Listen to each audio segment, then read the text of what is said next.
და სარედაქციო კომისია განისაზღვრება ამ კომისიაში შემავალი წევრების საკითხი.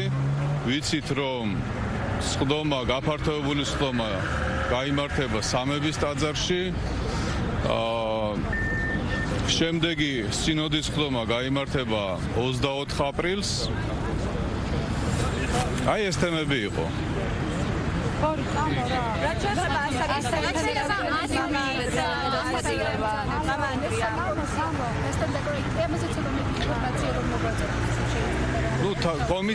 კომისიის სახელწოდებები თავად ლაპარაკობს მის ფუნქციაზე, ხო? იმიტომ რომ ეს პროცესი, რაც პატრიარქის არჩევას უკავშირდება, არ არის მარტივი პროცესი, ხო? გვესმის, რომ ხმები უნდა დაითვალოს, მით უმეტეს გაფართოებულ სხდომაზე ბევრი დელეგატები იქნებიან და მოწესრიგებულად უნდა იყოს ყველაფერი და არ უნდა დარჩეს